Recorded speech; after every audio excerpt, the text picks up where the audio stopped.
हाँ जी, नमस्कार मित्रों। आप सभी लोगों का स्वागत है आज की ऑनलाइन बायोलॉजी की क्लास में।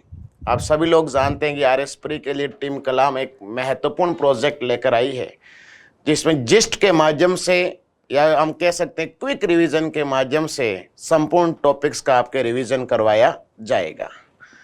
तो हम यहाँ चर्चा करते हैं आज की क्लास में कुछ क्वेश्चंस के बारे में जो आरएस प्री के लिए 50 दिन की तैयारी टीम कलाम के साथ हमने शुरू की है। उसके तहत जो आज का टॉपिक है उसका नाम है आहार एवं पोषण। मैं आपको बता देना चाहता हूं कि आहार एवं पोषण में वही क्वेश्चन हम लोग लेकर आए हैं जो पिछले सालों की परीक्षाओं में बार बार पूछे जा रहे हैं, या एक दो सालों में आरपीएससी और अधीनस्थ मंत्रालय के द्वारा जो क्वेश्चन बार बार पूछे गए हैं उन्हीं क्वेश्चंस को हम लेकर के आए हैं। यहाँ सबसे ज्यादा क्वेश्चन पूछा जाता है विटामिन से। तो हम आज की क्लास में चलते हैं पहले क्वेश्चन की तरफ। और पहला क्वेश्चन है, निम्नलिखित में से कौन सा कथन सत्य है। आपको बताना है कि कौन से कथन सत्य हैं, और इस प्रकार के क्वेश्चन ज्यादा पूछे जाते हैं। तो क्वेश्चन को ज्ञान से पढ़ना और ज्ञान से पढ़ करके आपको बताना कि कौन सा कथन सत्य है और कौन सा कथन इसमें से गलत है। तो हम चर्चा करते हैं।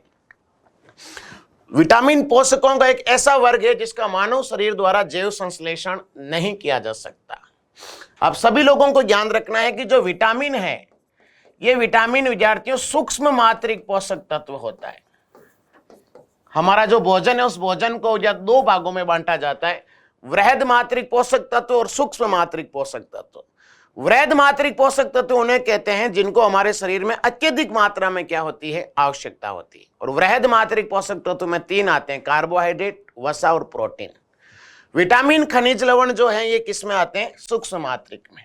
और विटामिन का आपको ध्यान रखना है कि संश्लेषण मानव शरीर में नहीं होता है। विटामिन का संश्लेषण मानव शरीर में नहीं होता है, इसलिए हमें बाहर से भोजन के रूप में विटामिन लेने की क्या होती है, आवश्यकता होती है। तो विटामिन पोषकों का ऐसा वर्ग है जिसका मानव शरीर द्वारा जैव संश्लेषण नहीं किया जा सकता, विटामिन ए व डी को छोड़कर। तो पहला स्टेटमेंट एकदम सही है कि दो ऐसे विटामिन है, विटामिन ए और डी, इनका संश्लेषण मानव शरीर में होता है। विटामिन ए जो आप सभी लोग जानते हैं दृष्टि पटल या रेटिना के लिए अति आवश्यक होता है, और विटामिन डी जो होता है इसका संश्लेषण सूर्य की रोशनी में मानव की त्वचा में होता है। इसके अलावा एक विशेष विटामिन है विटामिन के, और विटामिन के का संश्लेषण किया जाता है ई कोलाई जीवाणु द्वारा। और आपको ध्यान रखना है ई कोलाई जीवाणु कहां पर पाया जाता है, बड़ी आंत्र, और बड़ी आंत्र का एक भाग होता है कोलोन या वृहदांत्र, उसमें ई कोलाई जीवाणु पाया जाता है जिसके द्वारा विटामिन के का भी क्या किया जाता है, संश्लेषण किया जाता है। विटामिन ई व के जल में घुलनशील होते हैं। तो आप सभी लोगों को ध्यान रखना है कि vitamin A, vitamin D, vitamin E और के, ये चार ऐसे विटामिन है जो वसा में घुलनशील होते हैं। और विटामिन बी और सी, ये दो ऐसे विटामिन है जो ये जल में घुलनशील होते हैं। तो विटामिन ई व के जल में घुलनशील नहीं होते, तो स्टेटमेंट गलत हो गया। और विटामिन बी व सी वसा में घुलनशील होते हैं, वसा में नहीं जल में घुलनशील होते हैं, तो ये स्टेटमेंट भी क्या हो गया, गलत हो गया।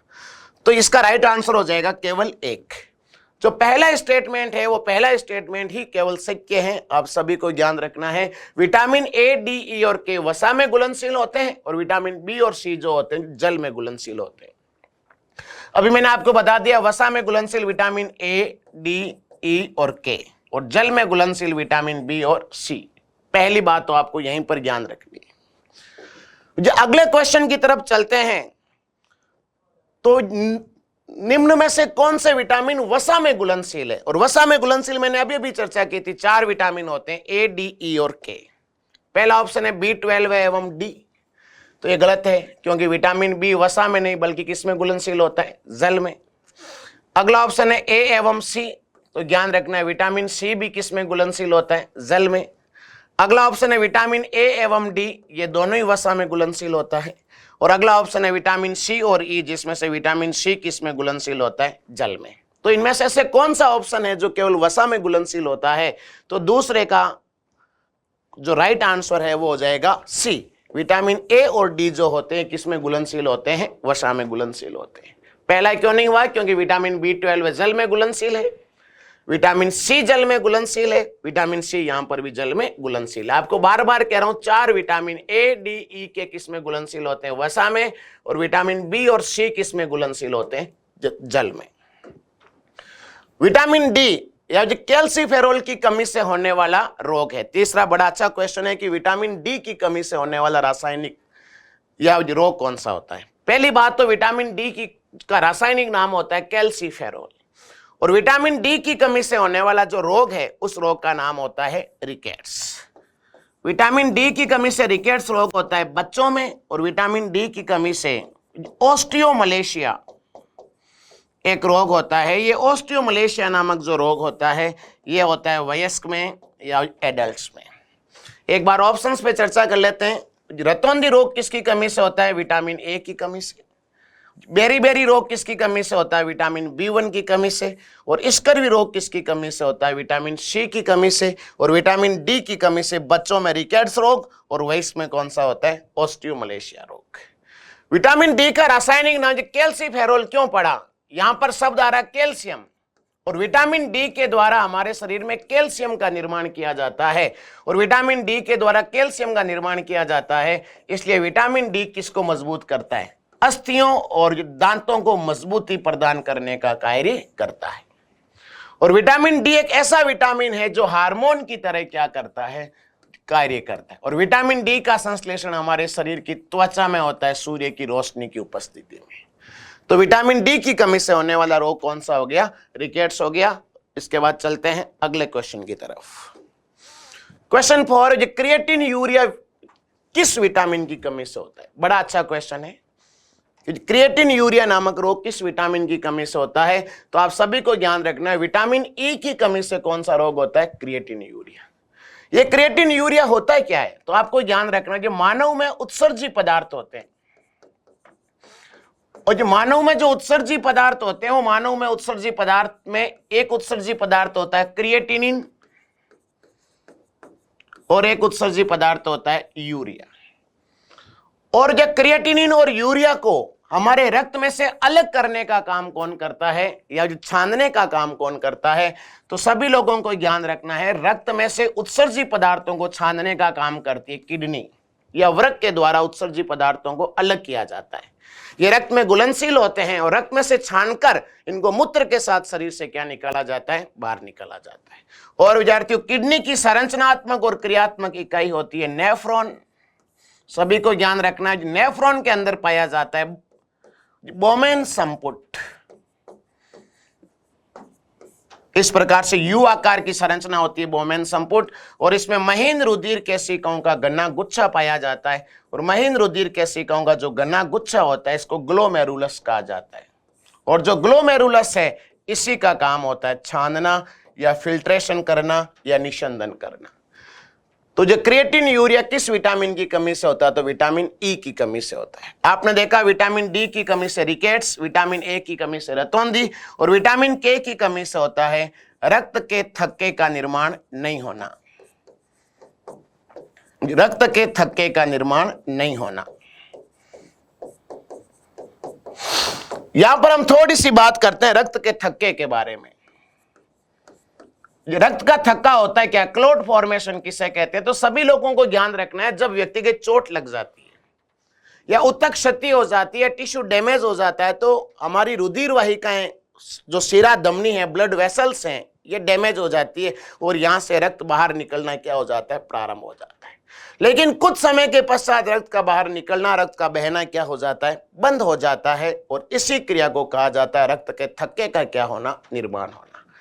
आपसे पूछे ऐसा कौन सा विटामिन है जो रक्त के थक्के का निर्माण करता है? उस विटामिन का नाम होता है विटामिन के। और ऐसा कौन सा खनिज लवण है जो रक्त के थक्के का निर्माण करता है? मिनरल्स, जिसका नाम है कैल्शियम। विटामिन के द्वारा रक्त के थक्के का निर्माण किया जाता है, कैल्शियम द्वारा रक्त के थक्के का निर्माण किया जाता है। और आपसे पूछे ऐसी कौन सी रुधिर कणिकाएं हैं, ब्लड सेल्स है, जिनके द्वारा रक्त के थक्के का निर्माण किया जाता है? उसका नाम होता है रुधिर पट्टिकाणु या प्लेटलेट्स। और आपसे पूछे ऐसी कौन सी प्रोटीन है जो रक्त के थक्के का निर्माण करती है? तो सभी लोगों को ध्यान रखना है थ्रोम्बिन, थ्रोम्बिन के अलावा फाइब्रिनोजन, ये वो प्रोटीन्स होती है जो रक्त के थक्के का क्या करती है, निर्माण करती है। और ऐसा कौन सा रोग है जिसमें रक्त का थक्का नहीं बनता है, उस रोग का नाम होता है हीमोफीलिया। हीमोफीलिया ऐसा रोग है जिसमें रक्त के थक्के का निर्माण नहीं होता है। हीमोफीलिया रोग को फैलाने वाला जो जीन होता है वो एक्स गुणसूत्र पर पाया जाता है, इसलिए एक्स संलग्न अप्रभावी जीन के कारण होने वाला रोग है। और हीमोफीलिया को रॉयल डिजीज कहते हैं। हीमोफीलिया को रॉयल डिजीज इसलिए कहते हैं क्योंकि इंग्लैंड के राजघराने की महारानी एलिजाबेथ विक्टोरिया में यह रोग सबसे पहले पाया गया। और हीमोफीलिया को विद्यार्थियों ब्लीडर्स डिजीज भी कहते हैं। इसको ब्लीडर्स डिजीज क्यों कहते हैं, क्योंकि इसमें रक्त लगातार बहता रहता है, रक्त के थक्के का निर्माण नहीं होता है। और हीमोफीलिया एक आनुवंशिक रोग है। तो हमने सारी बातें की, रक्त के थक्के का निर्माण विटामिन के, खनिज लवण कैल्शियम, रुधिर पट्टिकाणु प्लेटलेट्स, थ्रोम्बिन, फाइब्रिनोजन के द्वारा रक्त के थक्के का निर्माण किया जाता है। और ऐसा कौन सा रोग है जिसमें रक्त के थक्के का निर्माण नहीं होता, उसका नाम होता है हीमोफीलिया। बढ़ते हैं अगले क्वेश्चन की तरफ। क्वेश्चन नंबर जो 5 है वो है कि आंवला तथा हरी मिर्च किसके स्रोत हैं। तो सभी को ध्यान रखना है कि आंवला और हरी मिर्च जो है ये विटामिन सी के स्रोत है। विटामिन सी जो होता है खट्टे फलों में पाया जाता है, खट्टे रसदार फलों में पाया जाता है। और विटामिन सी का उत्तम स्रोत जो होता है वो कौन होता है, आंवला होता है। विटामिन सी किस में पाया जाता है, खट्टे रसदार फलों में पाया जाता है। विटामिन सी खट्टे रसदार फलों के अंदर पाया जाता है। और खट्टे रसदार फल जो होते हैं वो सिट्रस फैमिली के होते हैं। और विटामिन सी का जो उत्तम स्रोत होता है उसका नाम क्या होता है, आंवला। इसके अलावा हरी मिर्च में भी क्या पाया जाता है, विटामिन सी। विटामिन डी आप सभी लोग जानते हैं जिसका निर्माण सूर्य की रोशनी की उपस्थिति में होता है। विटामिन ई के निर्माण के लिए अंकुरित बीजों की क्या होती है, आवश्यकता। और विटामिन ए जो है इसका सबसे उत्तम स्रोत होता है गाजर। विटामिन ए का उत्तम स्रोत गाजर क्यों होता है, क्योंकि गाजर में बीटा कैरोटीन पाया जाता है। सभी को ध्यान रखना, गाजर में क्या पाया जाता है, बीटा कैरोटीन। और जो बीटा कैरोटीन है यही आगे चलकर किसका निर्माण करता है, विटामिन ए का क्या करता है, निर्माण करता है। तो विटामिन सी का उत्तम स्रोत आंवला और विटामिन ए का उत्तम स्रोत कौन होता है, गाजर। बीटा कैरोटीन के कारण ही गाजर का रंग कैसा होता है, लाल होता है। तो चलते हैं अगले क्वेश्चन की तरफ। वे धातु कौन सी है जो विटामिन B12 की एक घटक है। अच्छा क्वेश्चन है। आप सभी को ज्ञान रखना है कि विटामिन B12 का रासायनिक नाम होता है साइनोकोबाल्मिन। विटामिन B12 का रासायनिक नाम होता है साइनोकोबाल्मिन। और यह नाम से ही पता चल रहा है साइनोकोबाल्मिन शब्द आ रहा है कोबाल्मिन। कोबाल्मिन से ज्ञान रखना है कि विटामिन B12 में कौन सी धातु पाई जाती है, उस धातु का नाम होता है कोबाल्ट। विटामिन B12 का काम होता है आरबीसी का परिपक्वन करना, maturation of the RBC with the help of vitamin B12। और विटामिन B12 की कमी से होने वाले रोग का नाम होता है परनीशियस एनीमिया। तो यहां साथ साथ में एडिशनल फैक्ट के द्वारा संपूर्ण चैप्टर को कंप्लीट करवाने की कोशिश करूंगा क्विक रिवीजन के रूप में। और महत्वपूर्ण सारी बातें आपके सामने प्रस्तुत की जाएगी। तो वे कौन सी धातु है जो विटामिन B12 की घटक होती है, उस धातु का नाम क्या होता है, कोबाल्ट। आपसे पूछे आयरन किस में पाया जाता है, तो आयरन पाया जाता है हीमोग्लोबिन में। मैग्नीशियम किस में पाया जाता है, तो मैग्नीशियम पाया जाता है क्लोरोफिल में। और जिंक का क्या रोल होता है, तो जिंक जो होती है वो एक संपूरक आहार के रूप में, कॉम्प्लीमेंट्री फूड के रूप में दिया जाता है, उसका वो यूज होता है जिंक। इस जिंक का उपयोग संपूरक आहार के रूप में या कॉम्प्लीमेंट्री फूड के रूप में दिया जाता है। जिन बच्चों के शरीर में डिहाइड्रेशन हो जाता है, जल की कमी हो जाती है, दस्त जैसी समस्याएं उत्पन्न हो जाती है, उनको संपूरक आहार के रूप में जिंक दिया जाता है। चलते हैं नेक्स्ट क्वेश्चन की तरफ। क्वेश्चन नंबर 7 बहुत आसान है। प्रातःकालीन धूप में मानव शरीर में कौन सा विटामिन उत्पन्न होता है, तो सभी लोग जानते हैं विटामिन डी जो है वो प्रातःकालीन धूप के अंदर क्या होता है, संश्लेषित होता है। अब यहां पर कुछ विटामिन के बारे में विशेष चर्चा करता हूं, एडिशनल फैक्ट की बात करता हूं। सबसे पहले आपसे पूछे कि विटामिन की खोज किसने की थी, तो विटामिन की खोज की थी हॉपकिंस ने। इनका सहयोगी था ल्यूनिन। और विटामिन शब्द किसके द्वारा दिया गया था, तो विटामिन शब्द दिया गया था फंक के द्वारा। आपसे पूछे सर्वप्रथम खोजा गया विटामिन कौन सा होता है, तो सर्वप्रथम खोजा गया विटामिन था विटामिन सी, जिसका रासायनिक नाम होता है एस्कॉर्बिक एसिड। विटामिन सी खट्टे रसदार फलों में पाया जाता है। फिर आपसे पूछे प्रयोगशाला में संश्लेषित प्रथम विटामिन, सर्वप्रथम खोजा गया विटामिन सी, लेकिन ऐसा कौन सा विटामिन है जिसको लेबोरेटरी में संश्लेषित किया गया, आश्रित किया गया, उस विटामिन का नाम होता है विटामिन बी1, और विटामिन बी1 का रासायनिक नाम होता है थायमिन। अगला आता है संक्रमण रोधी व नेत्र ज्योति के लिए आवश्यक विटामिन। संक्रमण रोधी का मतलब जो इन्फेक्शन से लड़ता है, इन्फेक्शन के खिलाफ लड़ता है, और ऐसा कौन सा विटामिन है जो आंखों की रोशनी के लिए सबसे ज्यादा इंपॉर्टेंट है, तो आप सभी लोग जानते हैं संक्रमण रोधी व नेत्र ज्योति के लिए आवश्यक जो विटामिन होता है, उस विटामिन का नाम होता है विटामिन ए, और विटामिन ए का रासायनिक नाम होता है रेटिनॉल। विटामिन ए अपना प्रभाव कहां दर्शाता है, तो हमारी आंख के अंदर एक स्तर होता है दृष्टि पटल या रेटिना, और दृष्टि पटल या रेटिना पर एक वर्णक बनता है रोडोप्सिन वर्णक, जो अंधकार और प्रकाश में भेद करने का कार्य करता है। विटामिन ए की कमी से रोडोप्सिन वर्णक का प्रॉपर निर्माण नहीं हो पाता है, जिसके कारण व्यक्ति को रतौंधी रोग हो जाता है। और विटामिन ए तो जाहिर सी बात है नेत्र ज्योति के लिए क्या होता है, आवश्यक होता है। ऐसा कौन सा विटामिन है जो हार्मोन की तरह कार्य करता है, वेरी वेरी इंपॉर्टेंट। तो जो विटामिन हार्मोन की तरह कार्य करता है उस विटामिन का नाम होता है विटामिन डी, और विटामिन डी का रासायनिक नाम होता है कैल्सिफेरॉल। अगला आता है एंटी हिमोरेजिक विटामिन। ऐसा कौन सा विटामिन है जो रक्त के थक्के का निर्माण करता है, उसका नाम होता है विटामिन के, और विटामिन के का रासायनिक नाम होता है फाइलोक्विनोन या नेप्थोक्विनोन। और आपसे पूछे ऐसा कौन सा विटामिन है जो घाव को भरने का कार्य करता है, ऐसा कौन सा विटामिन है जिसके द्वारा घाव को भरा जाता है, अच्छा क्वेश्चन है। तो घाव को भरने का कार्य करता है विटामिन सी।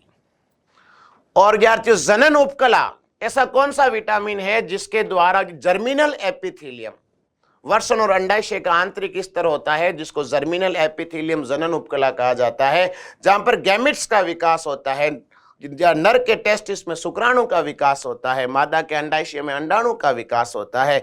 और जो जनन उपकला या जर्मिनल एपिथेलियम या शुक्राणु अंडाणु के विकास के लिए जो विटामिन आवश्यक होता है उस विटामिन का नाम होता है विटामिन ई।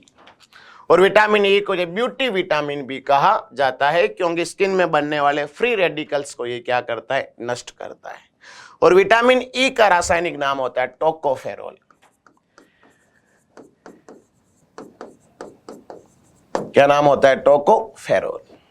और विटामिन ई जो है वो अपना प्रभाव जनन उपकला पर दर्शाता है, इसलिए विटामिन ई की कमी से नपुंसकता रोग हो जाता है।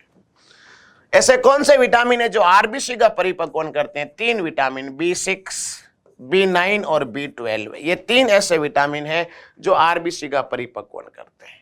विटामिन B9 की जगह कई बार जो फोलिक एसिड भी लिखा होता है, जो फोलिक एसिड जो है ये आरबीसी का क्या करता है, परिपक्वन करता है। अब चाहे B6 हो, चाहे B9 हो, चाहे B12 हो या फोलिक एसिड हो, इनकी कमी से जो रोग होता है उस रोग का नाम होता है एनीमिया, या एनीमिया को कहा जाता है रक्ताल्पता। तो ये कुछ एडिशनल चर्चाएं थी जो हमने अभी पढ़ी। इसके बाद अगले क्वेश्चन की तरफ पढ़ते हैं। क्वेश्चन नंबर जो 8 है वो जो क्वाशियोरकोर आमतौर पर बच्चों में जो किस आयु सीमा में देखा गया है, तो ध्यान रखना है कि प्रोटीन की कमी से दो रोग होते हैं। एक रोग का नाम होता है जो क्वाशियोरकोर, और एक रोग का नाम होता है मेरेस्मस। और यहां से अधीनस्थ मंत्रालय के द्वारा रेगुलर क्वेश्चन पूछे जा रहे हैं। तो प्रोटीन की कमी से दो रोग होते हैं, एक का नाम क्वाशियोरकोर और दूसरे रोग का नाम क्या होता है, मेरेस्मस। आपसे पूछा गया है कि क्वाशियोरकोर आमतौर पर किस बच्चों में होता है, किस आयु के बच्चों में होता है, तो क्वेश्चन 8 का जो राइट आंसर है वो हो जाएगा बी, या 2 नंबर। 1 से 4 वर्ष के बच्चों में क्या होता है, क्वाशियोरकोर रोग होता है, इसलिए इसको जो प्री चाइल्ड स्टेज डिजीज भी कहते हैं। अब हम थोड़ी एडिशनल चर्चा करेंगे क्वाशियोरकोर और मेरेस्मस रोग के बारे में। तो आप सभी को ज्ञान रखना है, प्रोटीन की कमी से एक रोग होता है क्वाशियोरकोर और दूसरे का नाम होता है मेरेस्मस। क्वाशियोरकोर की क्या खासियत है, तो सबसे पहली खासियत है कि प्रोटीन की अत्यधिक कमी हो जाती है जब शरीर में, तो कौन सा रोग होता है, क्वाशियोरकोर। कुल मिलाकर प्रोटीन की कमी से होता है। और ये रोग 1 से 5 वर्ष के बच्चों में अधिक होता है। ऑप्शन में 1 से 4 था, 1 से 5 वर्ष के बच्चों में अधिक होता है। और 1 से 5 वर्ष के बच्चों की आयु को कहा जाता है pre school child. LKG UKG अवस्था के अंदर क्लासेस में जो बच्चे पढ़ते हैं या जो छोटे बच्चे होते हैं उनके अंदर यह रोग अधिक होता है। प्रोटीन की कमी से इस रोग से ग्रसित बालक के शरीर में जो सूजन आ जाती है, उसका जो पेट बाहर की तरफ निकल आता है, पेट बाहर की तरफ निकल आता है तो इसको जो पोट बोली या जो फैट बोली भी कहते हैं। मेरा कहने का मतलब है कि प्रोटीन की कमी से उस व्यक्ति का पेट बाहर निकल आता है, जिसके कारण पेट वाले हिस्से के अंदर मोटापे की स्थिति उत्पन्न हो जाती है, जिसको हम कह सकते हैं शरीर में सूजन उत्पन्न हो जाती है, जिसको फैट बोली या पोट बोली भी कहते हैं। और यहां पर फैट की मात्रा बढ़ जाती है और इसी से नाम पड़ा है फैटी लीवर। आपको सभी को ध्यान रखना है कि ऐसा कौन सा रोग है जिसमें फैटी लीवर की स्थिति उत्पन्न होती है, क्वाशियोरकोर। क्यों? क्योंकि पेट के इस हिस्से के अंदर क्या आ जाता है, सूजन उत्पन्न हो जाती है, वसा का जमाव ज्यादा हो जाता है और इस रोग से ग्रसित बच्चे का मुंह जो चांद जैसा दिखाई देता है। तो इसमें आपको 2-3 बातें स्पेशली बेटा ध्यान रखनी है। पहली बात तो ये रोग प्रोटीन की कमी से होता है। अगली बात, ये रोग 1 से 5 वर्ष के बच्चों में होता है। इसके शरीर में सूजन आ जाती है, पेट बाहर निकल आ जाता है, इसलिए इस रोग को जो फैटी लीवर डिजीज भी कह सकते हैं। और मुंह कैसा दिखाई देता है, चांद जैसा।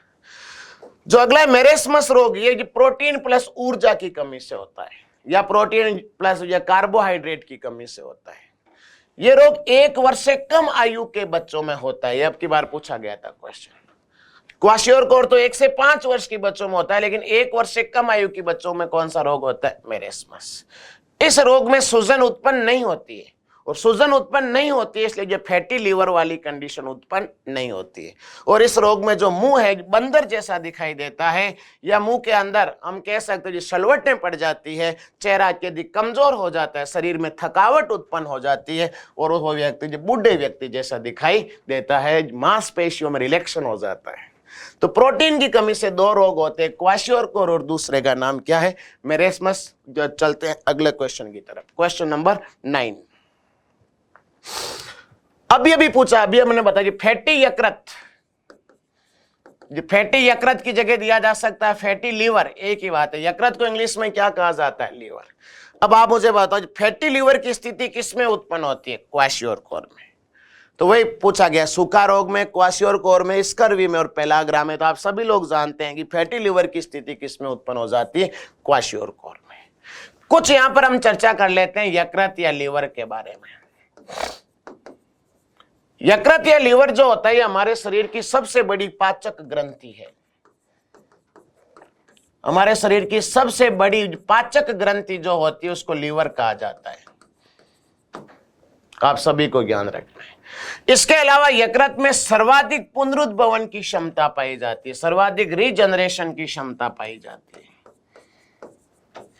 इसके अलावा वे सारे कारक जो रक्त के थक्के का निर्माण करते हैं, रक्त के थक्के का निर्माण करने वाले या रक्त स्कंदन कारकों का निर्माण भी कहां होता है, लीवर में होता है। रक्त स्कंदन कारकों का निर्माण कहां होता है, लीवर में होता है। जो कारक रक्त के थक्के का निर्माण करते हैं उनका निर्माण कहां पर होता है, लीवर में होता है। इसके अलावा लीवर के अंदर ग्लाइकोजन का संचय होता है।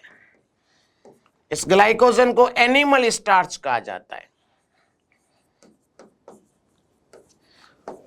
जो जंतुओं में जो संचित भोजन होता है उसका नाम होता है ग्लाइकोजन, और ग्लाइकोजन का संचय लीवर में और मसल्स में होता है, मांसपेशियों में होता है। ग्लाइकोजन का संचय लीवर में और लीवर के साथ पेशियों में होता है। ये आपकी बार 3rd ग्रेड के अंदर क्वेश्चन पूछा गया था। और हमारे शरीर में बनने वाले जितने भी जो विषैले पदार्थ हैं, जो टॉक्सिन्स पदार्थ है, तो विषैले पदार्थों को नष्ट करने का काम कौन करता है, लीवर करता है। तो और इसके अलावा फैटी यकृत की स्थिति किसमें होती है, क्वाशियोरकोर में। चलते हैं अगले क्वेश्चन की तरफ, लेकिन उससे पहले कुछ एडिशनल चर्चा करते हैं। जहां पर एक चीज देखी गई है कि पिछले कुछ सालों में अगर टॉपिक संतुलित भोजन हो, आहार और पोषण हो, तो वहां पर 99% ये संभावना बन जाती है कि क्वेश्चन विटामिन से पूछा जाता है। तो कुछ विटामिन की कमी से होने वाले रोगों के बारे में चर्चा कर लेते हैं। विटामिन के रासायनिक नाम मैं आपको पहले बता चुका हूं, अभी थोड़ी देर पहले। आपको ध्यान रखना है कि विटामिन ए की कमी से जो रोग होता है वो रतौंधी या जो निक्टालोपिया और जीरोप्थेलमिया। आप सभी लोग जानते हैं रतौंधी रोग में व्यक्ति को रात्रि में दिखाई नहीं देता है, और जो जीरोप्थेलमिया के अंदर जो डर्मेटाइटिस की स्थिति उत्पन्न हो जाती है। विटामिन डी की कमी से होने वाला रोग है रिकेट्स, जो चाइल्ड में होता है, वयस्क में होता है ओस्टियोमलेशिया। और यह नाम से ही पता चल रहा है ओस्टियो, ओस्टियो का मतलब अस्थि, हड्डी, और यहां पर हड्डियों का सही ढंग से विकास नहीं हो पाता है, क्योंकि विटामिन डी का रासायनिक नाम होता है कैल्सीफेरॉल, और विटामिन डी के द्वारा शरीर में कैल्शियम का निर्माण किया जाता है जो हड्डियों और दांतों को मजबूत बनाता है। विटामिन ई मैंने अभी भी बताया था हमारे शरीर में किसका विकास करता है, जनन उपकला को सक्रिय रखने का काम करता है, इसलिए विटामिन ई की कमी से रोग होता है बांझपन, और बांझपन के अलावा होता है क्रिएटिन यूरिया। विटामिन के की कमी से क्या रोग होता है, रक्त के थक्के का निर्माण नहीं होता है, अभी हम चर्चा पूरी कर चुके हैं रक्त के थक्के का। विटामिन बी1 का रासायनिक नाम होता है थायमिन, और बी1 की कमी से रोग होता है बेरी-बेरी। ध्यान रखना, ये अच्छा क्वेश्चन है। बी1 की कमी से बेरी-बेरी रोग होता है, जिसमें व्यक्ति की तंत्रिका, कोशिका और मांसपेशियों के बीच का समन्वय या संतुलन बिगड़ जाता है। विटामिन बी2 का रासायनिक नाम होता है राइबोफ्लेविन, और इसकी कमी से रोग होता है किलोसिस, जिसमें मुंह किनारों से क्या होने लगता है, फटने लगता है, होठ के किनारे फटने लगते हैं। विटामिन बी3 का रासायनिक नाम होता है नियासिन, और विटामिन बी3 की कमी से होने वाला रोग होता है पेलेग्रा। ये ज्ञान रखना, बी1 से बेरी-बेरी, बी2 से किलोसिस, बी3 से पेलेग्रा। जो पेलेग्रा को 4D सिंड्रोम या 3D सिंड्रोम भी कहते हैं। 4D सिंड्रोम क्या कहते हैं, क्योंकि डी 4 बार आता है। एक डी का मतलब होता है डर्मेटाइटिस, एक डी का मतलब डायरिया, एक डी का मतलब डिमेंशिया, और एक डी का मतलब डेथ। क्विक रिवीजन की क्लास है तो आपको नाम याद रखना है, डर्मेटाइटिस, डायरिया, डिमेंशिया और डेथ की स्थिति किसमें उत्पन्न होती है, पेलेग्रा में। विटामिन बी4 का रासायनिक नाम होता है कोलाइन, और इसकी कमी से फैटी लीवर रोग हो जाता है। विटामिन बी5 का रासायनिक नाम होता है पेंटोथेनिक एसिड, और इसकी कमी से होता है बर्निंग फीट सिंड्रोम, जो पैर के तलवे हैं जो नीचे से वो गर्म रहने लगते हैं। विटामिन बी6 का रासायनिक नाम होता है पायरिडोक्सिन, और इसकी कमी से रोग होता है डर्मेटाइटिस, और मांसपेशियों में एंटन हो जाता है, मांसपेशियों में मरोड़े आने लगते हैं, संकुचन नहीं हो पाता। विटामिन बी7 को एच भी कहा जाता है, बायोटिन भी कहते हैं, सल्फर युक्त विटामिन भी कहते हैं। विटामिन बी7 का रासायनिक नाम होता है बायोटिन। विटामिन बी7 की कमी से बाल जो होते हैं वो जड़ने लगते हैं। विटामिन बी9 का रासायनिक नाम होता है फोलिक एसिड, और अभी मैंने बताया था बी6, बी9 और बी12, ये 3 ऐसे विटामिन है जो आरबीसी का परिपक्वन करते हैं, और इनकी कमी से एनीमिया की स्थिति उत्पन्न हो जाती है। विटामिन बी9 की कमी से मेगालोब्लास्टिक एनीमिया हो जाता है। विटामिन बी12 का रासायनिक नाम होता है साइनोकोबाल्मिन, इसमें कोबाल्ट धातु पाई जाती है, इसकी कमी से पर्निशियस एनीमिया रोग हो जाता है। विटामिन सी का रासायनिक नाम होता है एस्कॉर्बिक एसिड, इसकी कमी से स्कर्वी रोग हो जाता है। इसके अलावा इसे सेलर्स डिजीज भी कहा जाता है, तो इसका आप स्क्रीनशॉट लीजिएगा। सेलर्स डिजीज किसकी कमी से होता है, विटामिन सी की कमी से। अगला क्वेश्चन नंबर 10वां है कि निम्नलिखित में से कौन सी शर्करा तत्काल ऊर्जा प्रदान करती है। आप सभी लोगों को ध्यान रखना है कि सबसे जल्दी ऊर्जा प्रदान करने का काम करता है कार्बोहाइड्रेट, और सबसे ज्यादा ऊर्जा प्रदान करने का काम करती है वसा। लेकिन कार्बोहाइड्रेट के अंदर भी सबसे जल्दी ऊर्जा प्रदान करने का काम करती है ग्लूकोज। आप सभी लोग जानते हैं कि जब व्यक्ति बीमार हो जाता है या भोजन ग्रहण करने की क्षमता नहीं होती तो उसको घी पिलाया जाता है या ग्लूकोन डी पिलाया जाता है, या ग्लूकोज की बोतल चढ़ाई जाती है। या जो खिलाड़ी होते हैं वो धावक होते हैं, या आईपीएल के अंदर जो रेस्टिंग का टाइम होता है उसमें ग्लूकोन डी पिलाया जाता है, क्योंकि ग्लूकोज शरीर को सबसे जल्दी क्या करता है, ऊर्जा प्रदान करता है। इसलिए ग्लूकोज को ब्लड शुगर भी कहते हैं।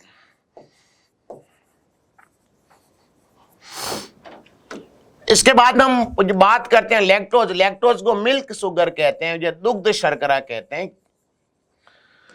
जो सेल्यूलोज जो होता है, जो सेल्यूलोज एक प्रकार का जो पॉलीसेकेराइड है, और इसके द्वारा जो पादपों की कोशिका भित्ति का निर्माण होता है, और मनुष्य की आहार नाल में सेल्यूलोज का पाचन नहीं होता है, क्योंकि सेल्यूलोज का पाचन करने के लिए अपेंडिक्स पाई जाती है, जो मनुष्य में अवशेषीय अंग है।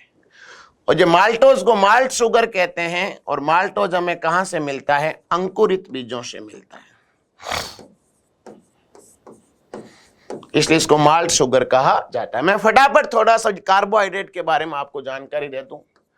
कार्बोहाइड्रेट का मतलब होता है कार्बन के हाइड्रेट, जिसमें कार्बन, हाइड्रोजन और ऑक्सीजन जो होते हैं ये 1:2:1 में पाए जाते हैं। ये शरीर को सबसे जल्दी ऊर्जा प्रदान करने का कार्य करते हैं। कार्बोहाइड्रेट के 3 प्रकार होते हैं। जो सबसे पहला प्रकार है जिसका नाम है मोनोसैकेराइड, ये सबसे सरलतम कार्बोहाइड्रेट होते हैं और नाम से ही पता चल रहा है मोनो का मतलब एक, सैकेराइड का मतलब शर्करा। इसमें शर्करा का केवल कितना अणु पाया जाता है? 1 अणु पाया जाता है। मोनोसैकेराइड के उदाहरण आपको ध्यान रखना है। एक उदाहरण होता है ग्लूकोज, एक उदाहरण होता है फ्रक्टोज और एक उदाहरण होता है गैलेक्टोज। ये मोनोसैकेराइड के 3 उदाहरण हैं, ग्लूकोज, फ्रक्टोज और गैलेक्टोज। जो ग्लूकोज है इसको ब्लड शुगर कहते हैं, रक्त शर्करा कहते हैं। इसके अलावा ग्रेप शुगर भी कहा जाता है। जो फ्रक्टोज को फ्रूट शुगर कहते हैं, फ्रक्टोज को फ्रूट शुगर कहा जाता है। और सबसे मीठी जो शर्करा होती है वो फ्रक्टोज होती है, शहद में भी पाई जाती है, इसलिए हनी शुगर भी कहते हैं। और जो गैलेक्टोज है, इस गैलेक्टोज को ब्रेन शुगर कहते हैं। जब मोनोसैकेराइड इकाइयां आपस में मिल जाती है तो ओलिगोसैकेराइड या जो डाइसैकेराइड का निर्माण होता है। ओलिगोसैकेराइड या किसका निर्माण होता है? डाइसैकेराइड का। आपको ध्यान रखना है ग्लूकोज और ग्लूकोज जब आपस में मिलते हैं तो माल्टोज का निर्माण करते हैं। ग्लूकोज और फ्रक्टोज जब आपस में मिलते हैं तो सुक्रोज का निर्माण करते हैं। और ग्लूकोज और गैलेक्टोज जब आपस में मिलते हैं तो लैक्टोज का निर्माण करते हैं। तो यह भी प्रश्न पूछा जा सकता है कि निम्न में से कौन सा मोनोसैकेराइड है या नहीं है, या निम्न में से कौन सा डाइसैकेराइड। डाइसैकेराइड के 3 उदाहरण है, माल्टोज, सुक्रोज और लैक्टोज। जो माल्टोज है इसको माल्ट शुगर कहते हैं, अंकुरित बीजों में पाई जाती है। सुक्रोज के ये काफी सारे नाम हैं। सुक्रोज को इक्सु शर्करा कहा जाता है, सुक्रोज को व्यापारिक शर्करा कहा जाता है। लैक्टोज जो होता है, लैक्टोज को मिल्क शुगर कहते हैं। सुक्रोज को जो केन शुगर भी कहा जाता है, क्योंकि शुगर केन से प्राप्त होता है, इसलिए सुक्रोज को केन शुगर कहते हैं। सुक्रोज के कई नाम हैं। सुक्रोज को हाउस होल्ड शुगर भी कहते हैं। सुक्रोज जो होता है गन्ने से प्राप्त होता है, इसलिए केन शुगर भी कहते हैं। इसको किचन शुगर भी कहा जाता है। इसके बहुत सारे नाम है, अभी मैंने आपको सबके बारे में चर्चा की। वापिस बता दूं, इक्सु शर्करा, व्यापारिक शर्करा, cane sugar, household sugar और किचन शुगर, ये 5 नाम किसके? सुक्रोज के। माल्टोज को माल्ट शुगर और लैक्टोज को मिल्क शुगर कहा जाता है, क्योंकि दूध के अंदर कौन सी शर्करा पाई जाती है? लैक्टोज शर्करा। ग्लूकोज को ग्रेप या ब्लड शुगर कहते हैं, फ्रक्टोज को फ्रूट शुगर कहते हैं और गैलेक्टोज को ब्रेन शुगर कहा जाता है। उपनाम भी इनके याद रखना। और इसके बाद में नंबर 3 जो प्रकार आता है उसका नाम होता है पॉलीसैकेराइड। जो पॉलीसैकेराइड के आपको कुछ उदाहरण याद रखने हैं। पहले उदाहरण का नाम है स्टार्च। स्टार्च याद रखना, जो पादपों में संचित भोजन होता है। अगले उदाहरण का नाम है ग्लाइकोजन, और ग्लाइकोजन जंतुओं में संचित भोजन होता है, इसलिए ग्लाइकोजन को एनिमल स्टार्च भी कहा जाता है। अगले का नाम है काइटिन, या काइटिन जो होता है यह पाया जाता है फंगी या कवक प्लस कीटों का बाह्य कंकाल बनाने का काम कौन करता है? काइटिन करता है। जितने में जो कीट है उनके बाह्य कंकाल का निर्माण काइटिन करता है। फिर है सेल्यूलोज और पेक्टिन, जो पादपों की कोशिका भित्ति का क्या करते हैं? निर्माण करते हैं। तो ये सारे जो हैं ये पॉलीसैकेराइड के उदाहरण हैं। क्वेश्चन नंबर 11 बड़ा अच्छा क्वेश्चन है कि ग्लूकोज की आवश्यकता होने पर निम्नलिखित में से कौन सा अंग संचित ग्लाइकोजन को खंडित कर ग्लूकोज में परिवर्तित कर देता है? जो क्वेश्चन नंबर 11 जो दिया गया है वो आप सभी लोगों को ध्यान रखना है, काफी अच्छा क्वेश्चन है। अब आपको थोड़ी देर पहले मैंने बताया था कि जब ग्लूकोज की आवश्यकता होने पर निम्नलिखित में से कौन सा अंग संचित ग्लाइकोजन को खंडित कर ग्लूकोज में परिवर्तित कर देता है। तो आप सभी लोगों को ध्यान रखना है, जो ग्लूकोज है इस ग्लूकोज को ग्लाइकोजन में बदलने का कार्य जो हार्मोन करता है उस हार्मोन का नाम होता है इंसुलिन। और जो इंसुलिन है इसका स्रावन करती है अग्नाशय की बीटा कोशिका। ध्यान रखना, इंसुलिन का स्रावन अग्नाशय की बीटा कोशिका करती है। और इंसुलिन हार्मोन के द्वारा ग्लूकोज को किस में बदला जाता है? ग्लाइकोजन में। ग्लाइकोजन जंतुओं में संचित भोजन होता है, लेकिन ग्लाइकोजन का संचय कहां होता है? लीवर में होता है। ग्लूकोज को ग्लाइकोजन में बदलता इंसुलिन है, और इंसुलिन का सिक्रेशन अग्नाशय की बीटा कोशिका करती है, लेकिन ग्लाइकोजन का स्टोरेज कहां होता है? लीवर में। ग्लाइकोजन संचित कहां हुआ है? लीवर में। यह अलग बात है, हार्मोन कहां से छोड़ा गया? अग्नाशय से। इस ग्लाइकोजन को वापस ग्लूकोज में बदलने का कार्य जो हार्मोन करता है उसका नाम होता है ग्लूकागोन हार्मोन, और ग्लूकागोन हार्मोन का सिक्रेशन करती है अग्नाशय की अल्फा कोशिका। ये ग्लूकागोन और इंसुलिन दोनों हार्मोन एक दूसरे के उल्टे काम करते हैं। ग्लूकोज को ग्लाइकोजन में बदलता कौन है? इंसुलिन। इस ग्लाइकोजन को वापस ग्लूकोज में बदलता कौन है? ग्लूकागोन। इंसुलिन और ग्लूकागोन का सिक्रेशन कहां से होता है? अग्नाशय से। लेकिन ग्लाइकोजन का संचय कहां होता है? यकृत में। ग्लाइकोजन इकट्ठा कहां हुआ है? लीवर में। इसके ग्लाइकोजन का विखंडन भी कहां होगा? लीवर में होगा मित्रों। यह अलग बात है, हार्मोन कहां से स्रावित हुए? अग्नाशय से, लेकिन विखंडन कहां होगा? लीवर में। तो राइट आंसर क्या हो जाएगा? लीवर। अगला क्वेश्चन है, यीस्ट किसका महत्वपूर्ण स्रोत है? अच्छा क्वेश्चन है, क्वेश्चन नंबर 12 है, यीस्ट किसका महत्वपूर्ण स्रोत है? तो यीस्ट होता है विटामिन बी का महत्वपूर्ण स्रोत। कुछ बातें करते हैं यीस्ट के बारे में। यीस्ट का वैज्ञानिक नाम होता है सैकेरोमाइसिस सर्विसी। यीस्ट का वैज्ञानिक नाम होता है सैकेरोमाइसिस सर्विसी। और यीस्ट आपको ध्यान रखना एक कोशिकीय कवक है। यीस्ट कैसा कवक है? एक कोशिकीय कवक। इस दुनिया के सारे कवक सामान्यतया मल्टी सेल्यूलर बहुकोशिकीय होते हैं, लेकिन यीस्ट एकमात्र ऐसा कवक है जो क्या है? एक कोशिकीय। और यीस्ट के द्वारा कौन सी क्रिया में महत्वपूर्ण भूमिका निभाता है? जहां किण्वन या फर्मेंटेशन की क्रिया में महत्वपूर्ण योगदान कौन निभाता है? यीस्ट। और ये यीस्ट के द्वारा किसका उत्पादन किया जाता है? बियर में। और यीस्ट के द्वारा बेकरी प्रोडक्ट का उत्पादन किया जाता है। और यीस्ट के द्वारा विटामिन बी का क्या किया जाता है? निर्माण किया जाता है। विटामिन बी का स्रोत कौन होता है? यीस्ट होता है। तो आपको ध्यान रखना है, yeast is equal to triple B. Yeast is equal to triple B. पहले बी का मतलब यीस्ट के द्वारा किसका उत्पादन किया जाता है? बियर का। बियर के अंदर पाया जाता है 7 से 8% एथिल एल्कोहल, इसलिए एथिल एल्कोहल का उत्पादन भी कौन करता है? यीस्ट। ये यीस्ट के द्वारा कौन से प्रोडक्ट बनाए जाते हैं? Bakery product. और यीस्ट के द्वारा किस विटामिन का निर्माण किया जाता है? विटामिन बी का क्या किया जाता है? निर्माण। यीस्ट का वैज्ञानिक नाम होता है सैकेरोमाइसिस सर्विसी। और यीस्ट क्या होता है? एक कोशिकीय कवक होता है। क्वेश्चन 13 अभी अभी हमने चर्चा की थी इसके बारे में कि मानव शरीर में कार्बोहाइड्रेट किस रूप में संचित होता है? ग्लाइकोजन के रूप में। और इसलिए कार्बोहाइड्रेट को कहा जाता है एनिमल स्टार्च। और कार्बोहाइड्रेट का ग्लाइकोजन के रूप में संचय कहां होता है? यकृत में। जो मंड है, इस मंड का दूसरा नाम है स्टार्च। स्टार्च होता है पादपों में संचित भोजन। पादपों में संचित जो भोजन होता है उसका नाम होता है स्टार्च। स्टार्च का पाचन जो हार्मोन जो एंजाइम करता है, उस एंजाइम का नाम होता है लारिये एमाइलेज। एंजाइम का नाम होता है लारिये एमाइलेज, या लारिये एमाइलेज का ही दूसरा नाम होता है टाइलिन। और ये लारिये एमाइलेज या टाइलिन नामक एंजाइम लार में पाए जाते हैं, इसलिए पाचन की क्रिया मुख गुहा में संपादित होती है, बक्कल कैविटी में संपादित होती है। यह भी पूछा जा सकता है स्टार्च का पाचन करने वाला एंजाइम कौन सा होता है? टाइलिन, या इसी का दूसरा नाम है लारिये एमाइलेज। और ये स्टार्च को बदलता है माल्टोज में, और माल्टोज के साथ में डेक्स्ट्रिन। तो सभी लोगों को ध्यान रखना, जो पादपों में संचित भोजन कौन होता है? स्टार्च। और जंतुओं में संचित भोजन कौन होता है? ग्लाइकोजन। ग्लाइकोजन को क्या कहते हैं? Animal starch.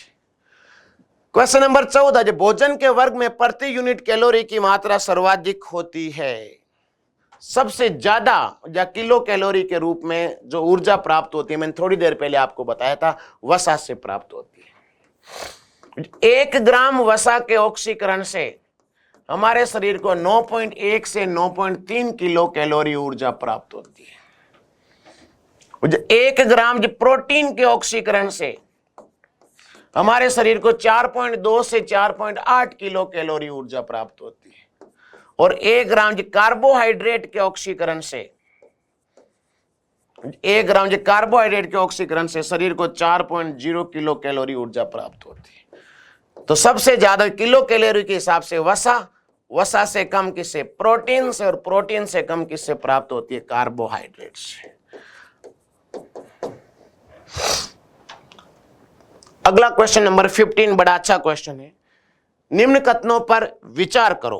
क्वेश्चन नंबर 15, जो मानव भोजन में वसा अम्लों का एक भाग होना चाहिए। बिल्कुल हमारे भोजन के अंदर वसा का भाग होना चाहिए। सामान्य भोजन में 75 ग्राम वसा होनी चाहिए। मानव शरीर कोशिकाएं किसी भी प्रकार के वसा अम्लों का संश्लेषण नहीं कर सकती। मानव शरीर कोशिकाएं किसी भी प्रकार के वसीय अम्लों का संश्लेषण नहीं कर सकती। इस पॉइंट को होल्ड रखो, अभी चर्चा करेंगे। आवश्यक वसा अम्लों की अनुपस्थिति से न्यूनता रोग उत्पन्न हो जाते हैं। तो आप अपने हिसाब से बताइए कि क्वेश्चन नंबर 15 का राइट आंसर क्या होगा। मानव भोजन में वसा अम्लों का एक भाग होना चाहिए, बिल्कुल सत्य बात है।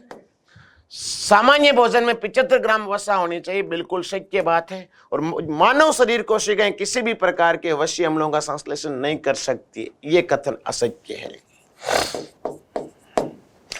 और आवश्यक वसा अम्लों की अनुपस्थिति से क्या हो जाता है? न्यूनता रोग। यह भी कथन क्या है? सत्य है। तो कथन नंबर 1, 2 और 4 क्या है? सत्य है। जो मानव शरीर की कोशिका ये कह रहा है किसी भी प्रकार के वसीय अम्लों का संश्लेषण नहीं कर सकती। नहीं, मानव शरीर की कोशिकाओं के द्वारा वसा का संश्लेषण किया जा सकता है। और आप सभी से पूछे कि वसा जो है, इस वसा का संचय होता कहाँ है? वसा का संश्लेषण होता कहाँ है? तो वसा का संश्लेषण होता है देह त्वचा के नीचे। देह त्वचा के नीचे एडिपोज टिश्यू पाया जाता है, वसीय ऊतक पाया जाता है। इसके अलावा होता है ऊंट की कुबड़ में, और इसके अलावा होता है मेरिनो भेड़ की पूंछ में। यहां पर 3 जगह पर वसा का क्या होता है? संचय होता है। आवश्यक वसीय अम्ल आपको ध्यान रखने 2 होते हैं। एक होता है लाइनोलिक और एक होता है लाइनोलिनिक। ये 2 वसीय अम्ल होते हैं, इनको आवश्यक वसीय अम्ल कहा जाता है, इसेंशियल वसीय अम्ल कहा जाता है। वेरी इंपॉर्टेंट है। आवश्यक वसीय अम्ल 2 होते हैं, इसेंशियल वसीय अम्ल 2 होते हैं, लाइनोलिक और लाइनोलिनिक। आवश्यक वसीय अम्ल कैसे किसे? ऐसे फैटी एसिड, ऐसे वसीय अम्ल जिसका हमारे शरीर में संश्लेषण नहीं होता है, और इनका हमारे शरीर में संश्लेषण नहीं होता है, इसलिए इनको बाहर से भोजन के रूप में लेने की क्या होती है? अति आवश्यकता होती है। अगर आप इनसे भोजन के रूप में बाहर से नहीं लेंगे तो शरीर के अंदर इनकी कमी हो जाएगी, इनकी न्यूनता हो जाएगी, और इनकी कमी से रोग उत्पन्न हो जाएंगे। वो अभी पिछला स्टेटमेंट था कि आवश्यक वसा अम्लों की अनुपस्थिति से न्यूनता रोग हो जाते हैं। अब ये लाइनोलिक और लाइनोलिनिक मिलते किस में है, उसकी चर्चा करते हैं। पहला नाम लिखा मैंने ओमेगा 3 ALA, या इसी को कहा जाता है अल्फा विद्यार्थियों लिनोलेनिक एसिड। मैंने अभी बताया कि विद्यार्थियों लाइनोलिक और लाइनोलिनिक 2 ऐसे फैटी एसिड है जिनका संश्लेषण शरीर में नहीं होता है, बाहर से भोजन के रूप में लेना पड़ता है। और जो ओमेगा 3 है ALA अल्फा लिनोलेनिक एसिड, ये मिलेगा अखरोट और अलसी के तेल से या तेलीय बीजों से। जो ओमेगा 3 फैटी एसिड है इसको कहा जाता है poly unsaturated fatty acid. PUFA का उदाहरण है ओमेगा 3 फैटी एसिड। और ओमेगा 3 फैटी एसिड कहां से मिलेगा? ध्यान रखना, कॉड लिवर से, तेल या ऑयल से, और मछली के तेल से। इसमें ज्यादा पूछा जाता है कि मछली के तेल से क्या प्राप्त होता है? Omega 3 fatty acid. मछली के तेल से कौन सा प्राप्त होता है? Omega 3 fatty acid. और जब हमारे शरीर में ओमेगा 3 फैटी एसिड की मात्रा बढ़ जाती है तो हृदय से संबंधित रोग हो जाते हैं। क्योंकि शरीर के अंदर कोई व्यक्ति अधिक मात्रा में मछली का तेल या ऑयल या लीवर का सेवन या लीवर ऑयल का सेवन करता है तो उसके शरीर के अंदर HDL की मात्रा बढ़ जाती है। HDL का मतलब होता है हाई डेंसिटी लिपोप्रोटीन की मात्रा क्या हो जाती है? बढ़ जाती है। वापिस ज्ञान से सुन लो, ओमेगा 3 फैटी एसिड जो होता है कॉड लिवर से, तेल से और मछली के तेल से प्राप्त होता है। जब व्यक्ति अधिक मात्रा में ओमेगा 3 फैटी एसिड का सेवन करता है तो उसके शरीर के अंदर लिपोप्रोटीन या लिपिड की मात्रा बढ़ जाती है। और लिपिड की मात्रा बढ़ जाती है तो धीरे धीरे कोलेस्टेरोल का जो मात्रा है वो बढ़ने लगती है और ब्लड प्रेशर हाई होना लगता है और हृदय से संबंधित रोग क्या हो जाते हैं? उत्पन्न हो जाते हैं। अगला है क्वेश्चन नंबर 16। निम्न को सुमेलित करो। क्वेश्चन नंबर 16 को ज्ञान से दो, ज्ञान से पढ़ो। निम्न को आपको 2 सेगमेंट दिए और सुमेलित करना है। अब ये भी थोड़ी देर पहले मैंने आपको बताया था, जो कैल्शियम जो होता है वो रक्त के थक्के का निर्माण करता है, रक्त स्कंदन करता है। तो ए में तो क्या हो जाएगा 1। उसके बाद में जो आपको इजी है पहले वो करने चाहिए, मैं तो सारे ही बताऊंगा। उसके बाद में हम चर्चा करते हैं आयरन। आयरन को कहा जाता है Fe+2, और जो Fe+2 है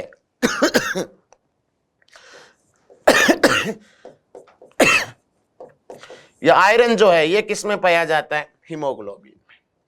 और हीमोग्लोबिन की कमी से या आयरन की कमी से कौन सा रोग होता है? एनीमिया। मैं थोड़ा सा आपको डिस्क्राइब कर दूं। रक्त के अंदर सबसे ज्यादा मात्रा में जो रुधिर कणिका होती है वो होती है आरबीसी।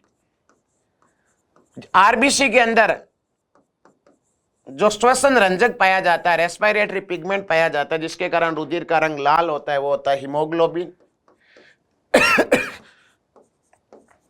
हीमोग्लोबिन में एक शब्द आया हिम। हिम का मतलब होता है Fe+2, और Fe+2 का मतलब होता है आयरन या फेरस या लौह तत्व। और इन सब की कमी से जो रोग होता है वो रोग होता है एनीमिया। आपसे पूछे रक्त की कमी से कौन सा रोग होता है? एनीमिया। आरबीसी की कमी से एनीमिया, हीमोग्लोबिन की कमी से एनीमिया, और फेरस या आयरन की कमी से एनीमिया। और आरबीसी का परिपक्वन 3 विटामिन करते हैं, B6, B9 और B12। इनकी कमी से भी कौन सा रोग होता है? एनीमिया। इतने सारों की कमी से कौन सा रोग होता है? रक्ताल्पता या एनीमिया। क्यों? क्योंकि रक्त का ही घटक कौन है? आरबीसी। आरबीसी का घटक कौन है? हीमोग्लोबिन। हीमोग्लोबिन का घटक कौन है? Fe+2 या आयरन। इन सब की कमी से एनीमिया रोग होता है, और एनीमिया रोग की सिचुएशन गर्भवती महिलाओं के अंदर ज्यादा होती है। तो आयरन कमी से आयोडीन, आप सभी लोग जानते हैं आयोडीन की कमी से रोग होता है गेंगा या गलगन या गोइटर। श्वास नली के अंदर सूजन आ जाती है। और एक ग्रंथि होती है थायराइड ग्रंथि। हमारे शरीर की सबसे बड़ी अंत्यस्रावी ग्रंथि होती है थायराइड। थायराइड के द्वारा हार्मोन छोड़ा जाता है जिसका नाम होता है थायरोक्सिन। थायरोक्सिन हार्मोन में कौन पाया जाता है? आयोडीन। तो आयोडीन थायराइड हार्मोन का क्या करता है? निर्माण करता है।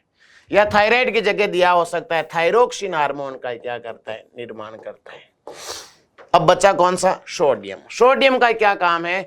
अंतःकोशिकीय द्रव्य के बीच विद्युत संतुलन का रखरखाव। जो सोडियम है, इस सोडियम के द्वारा हमारे शरीर के अंदर जो हम कह सकते हैं इलेक्ट्रोलाइट्स होते हैं, उन इलेक्ट्रोलाइट्स के संतुलन का काम कौन करता है? सोडियम। और आप सभी लोगों ने सुना होगा कि जब किसी व्यक्ति को गर्मी के अंदर उल्टी दस्त होने लगती है तो डॉक्टर कहता है कि इलेक्ट्रोलाइट्स बिगड़ गए, इसलिए उसको ORS का क्या पिलाया जाता है? घोल पिलाया जाता है, ओरल रिहाइड्रेशन साल्ट। उसके शरीर में डिहाइड्रेशन हो गया। डी का मतलब कमी। किसकी कमी? हाइड्रेशन। हाइड्रेशन का मतलब जल की कमी। उसके शरीर में जल की कमी हो जाती है, इसलिए उल्टी दस्त होने लगते हैं। इसलिए ओरल रिहाइड्रेशन, री का मतलब दोबारा, हाइड्रेशन मतलब जल की कमी को दूर करना।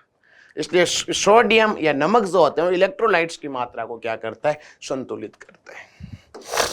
तो इसका आप सभी लोग जानते हैं कि जो क्वेश्चन नंबर ये है 16 का राइट आंसर क्या हो जाएगा? अभी अभी आपने देखा सारे स्टेटमेंट क्या थे? संतुलित थे। ए में 1, बी में 2, सी में 3 और डी में 4।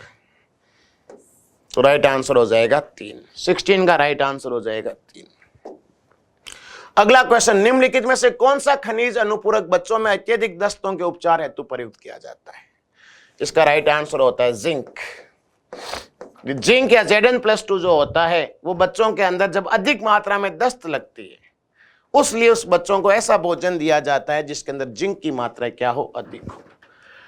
लोहा तत्व अभी मैंने बताया किसमें पाया जाता है? हीमोग्लोबिन में। मैग्नीशियम जो होता है वो पाया जाता है क्लोरोफिल वर्णक में। क्लोरोफिल वर्णक के कारण पत्तियों का रंग कैसा होता है? हरा होता है।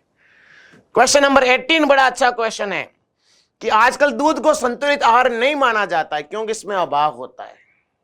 तो आप सभी लोगों को ज्ञान रखना है दूध में मैग्नीशियम और विटामिन डी का, आयरन और विटामिन सी का, कैल्शियम और विटामिन सी का, और आयरन और विटामिन के का। बड़ा अच्छा क्वेश्चन है 18। आपको ध्यान रखना दूध में किसकी कमी होती है? सभी को ध्यान रखना है दूध में आयरन और विटामिन सी की कमी होती है। दूध में लौह तत्व नहीं पाया जाता है, इसलिए दूध में आयरन व किसकी कमी होती है? विटामिन सी का अभाव होता है, इसलिए दूध को संतुलित आहार नहीं माना जाता है। आपसे पूछे ऐसा कौन सा विटामिन है जो दूध में नहीं पाया जाता है? Vitamin C. और ऐसा कौन सा मिनरल है जो दूध में नहीं पाया जाता है? आयरन। कुछ चर्चा करते हैं। आपसे पूछे दूध में, आपसे पूछो कौन सी शर्करा पाई जाती है? दूध में जो शर्करा होती है उस शर्करा का नाम होता है लैक्टोज शर्करा। और प्रसव के पश्चात महिला के स्तनों से निकलने वाला जो प्रथम दूध होता है उस दूध को कहा जाता है खीस या कोलेस्ट्रम। क्या कहा जाता है? खीस या कोलेस्ट्रम। और खीस या कोलेस्ट्रम में जो एंटीबॉडी पाई जाती है उसका नाम होता है IgA। और दूध का जो सफेद रंग होता है वो सफेद रंग किसके कारण होता है? कैसीन प्रोटीन के कारण होता है। लेकिन दूध में विटामिन सी और आयरन की क्या होती है? कमी होती है। क्वेश्चन नंबर 19, निम्नलिखित में से कौन ये पॉलीसैकेराइड के उदाहरण है? आपको बताना है कि कौन सा ऐसा उदाहरण है जिसमें सभी पॉलीसैकेराइड के उदाहरण है।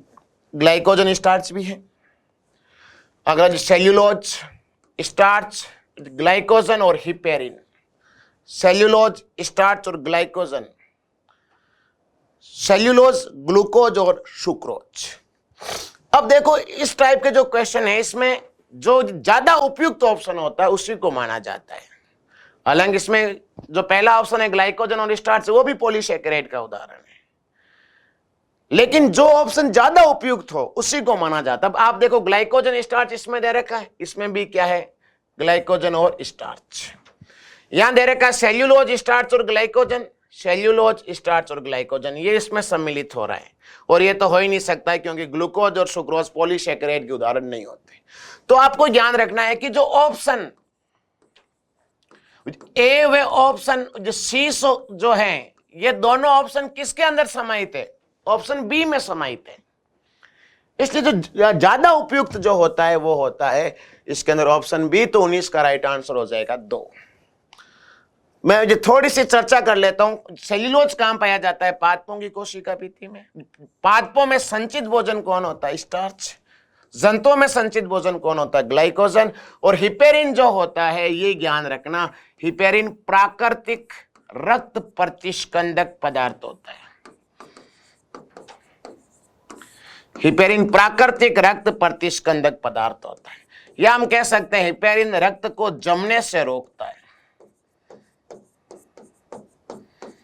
हिपेरिन रक्त को जमने से रोकता है। या जैसे ये रुधिर वाहिकाएं हैं, जैसे धमनी है, धमनी के अंदर रक्त बह रहा है तो इस धमनी के अंदर थक्के का निर्माण नहीं होने देता। यह रक्त को जमने से रोकने का काम कौन करता है? हिपेरिन। और लास्ट क्वेश्चन, किसी एथलीट को तात्कालिक ऊर्जा के लिए निम्नलिखित में से क्या देना चाहिए? कार्बोहाइड्रेट, वसा, प्रोटीन और विटामिन। अभी बताया था कि तात्कालिक ऊर्जा कौन प्रदान करता है? कार्बोहाइड्रेट। कार्बोहाइड्रेट में भी जो तात्कालिक ऊर्जा प्रदान करता है उसका नाम होता है ग्लूकोज। 1 ग्राम कार्बोहाइड्रेट से हमारे शरीर को 4.0 से 4.2 किलो कैलोरी ऊर्जा प्राप्त होती है। आपको ध्यान रखना, कार्बोहाइड्रेट और वसा को सम्मिलित रूप से शरीर का जैविक ईंधन कहा जाता है। जिस प्रकार से मोटरसाइकिल को चलने के लिए पेट्रोल की आवश्यकता होती है उसी प्रकार से हमारे शरीर को चलाए रखने के लिए जो जैविक ईंधन की आवश्यकता होती है वो होता है कार्बोहाइड्रेट और वसा। सबसे जल्दी ऊर्जा कार्बोहाइड्रेट प्रदान करता है और सबसे अधिक ऊर्जा वसा प्रदान करती है। सबसे जो अधिक ऊर्जा है वो वसा प्रदान करती है।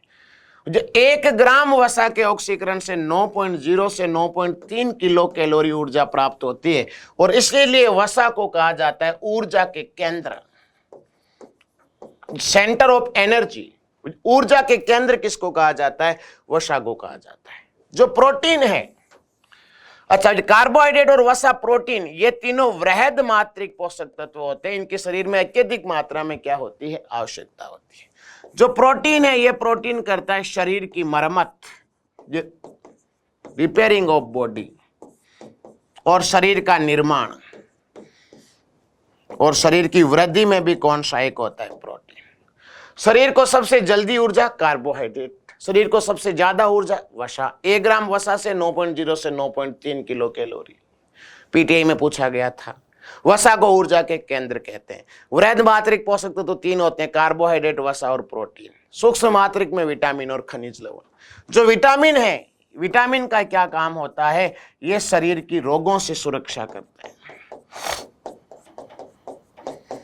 ये शरीर की रोगों से क्या करता है, ये सुरक्षा करता है। इसके अलावा हम बात करें तो ये शरीर का रेगुलेशन करता है। हमारे शरीर का रेगुलेशन करने का काम या शरीर का नियमन करने का काम जो करता है, वो नियमन करने का काम कौन करता है, विटामिन करता है। अब कुछ विशेष प्रकार के हम विद्यार्थियों खनिजों की बात कर लेते हैं, थोड़ा सा टॉपिक रह गया। आपको यहां जो खनिज में ज्ञान रखना है कि सबसे पहला जो खनिज हम बात करते हैं जिसका नाम है कैल्शियम। कैल्शियम जो होता है ये क्या करता है, अस्थियों व दांतों को मजबूत बनाता है। इसलिए कैल्शियम की कमी से हमारे शरीर के अंदर अस्थियां कमजोर हो जाती है, इसलिए सूखापन, रिकेट्स या ऑस्टियोमलेशिया की स्थिति उत्पन्न हो जाती है। जो आयरन है Ap+2 है, लौह तत्व है, इसकी कमी से जो रोग होता है उस रोग का नाम होता है एनीमिया। और जो आयोडीन है, जो आयोडीन की कमी से जो रोग होता है उस रोग का नाम होता है गेंगा या गलगंड या गोइटर। इसमें श्वास नली के अंदर क्या उत्पन्न हो जाती है, सूजन उत्पन्न हो जाती है। पहाड़ी क्षेत्र के लोगों में गेंगा या गलगंड रोग अधिक होता है। आयोडीन जो थायरोक्सिन हार्मोन में पाया जाता है, थायरोक्सिन का सीक्रेशन थायराइड ग्रंथि करती है।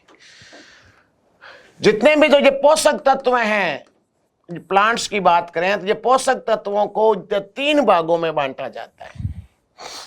फटाफट चर्चा कर लेते हैं। पहला जो भाग है उसका नाम है एक खनिज तत्व। और एक खनिज तत्वों के अंदर आते हैं कार्बन, हाइड्रोजन और ऑक्सीजन। इसके बाद बात करते हैं जो प्राथमिक वृहद मात्रिक पोषक तत्व है। प्राथमिक वृहद मात्रिक जो पोषक तत्व हैं ये 3 होते हैं। ध्यान रखना, प्राथमिक वृहद मात्रिक पोषक तत्व 3 होते हैं, NPK, नाइट्रोजन, फास्फोरस और पोटेशियम। जो NPK, नाइट्रोजन, फास्फोरस और पोटेशियम 3 ऐसे पोषक तत्व होते हैं जो किसी पादप की वृद्धि और विकास के लिए सबसे ज्यादा मात्रा में आवश्यक होते हैं, इसलिए इनको जो क्रांतिक तत्व कहा जाता है। क्या कहा जाता है, क्रांतिक तत्व। और एक होता है द्वितीयक वृहद मात्रिक पोषक तत्व, ये होता है सल्फर, मैग्नीशियम और कैल्शियम। तो वृहद मात्रिक पोषक तत्व जो होते हैं इनके 3 प्रकार है। पहले का नाम एक खनिज, कार्बन, हाइड्रोजन और ऑक्सीजन। प्राथमिक वृहद मात्रिक NPK, इनको क्रांतिक तत्व कहते हैं, या क्रांतिक तत्व के अलावा ट्रांस एलिमेंट भी कहा जाता है। द्वितीय वृहद मात्रिक पोषक तत्व होते हैं सल्फर, मैग्नीशियम और कैल्शियम। सबसे ज्यादा बच्चा यही कंफ्यूज होता है सल्फर के अंदर, वो सोचता है सल्फर सूक्ष्म मात्रिक पोषक तत्व है। इसके बाद आता है लघु या सूक्ष्म मात्रिक पोषक तत्व। लघु या सूक्ष्म मात्रिक पोषक तत्व एक ट्रिक है, जो बे मन क्यों जीमो, बे मन क्यों जीमो, कल नहीं मिलेगा क्या, जब बे मन क्यों जीमो, कल नहीं मिलेगा क्या। पहला नाम है या बे का मतलब बोरोन, मन Mn मैग्नीज, क्यों Cu कॉपर, जी से जिंक Zn, मो से मोलिब्डेनम, कल से क्लोराइड, नी से निकल। ये ऐसे पोषक तत्व होते हैं जिनको सूक्ष्म मात्रिक पोषक तत्व कहा जाता है। तो प्रिय मित्रों, आज की क्लास में आहार और जो पोषण नामक टॉपिक था, पूरे टॉपिक को मैंने आपके सामने समराइज किया, पूरे टॉपिक को रिकॉल किया, पूरे टॉपिक का रिवीजन किया। या हम कह सकते हैं अगर इस टॉपिक को आप जब पढ़ के जाते हैं या नोट्स बनाते हैं तो आपको आने वाली परीक्षा के अंदर बहुत ज्यादा क्या होगा, फायदा होगा। जय हिंद, जय भारत।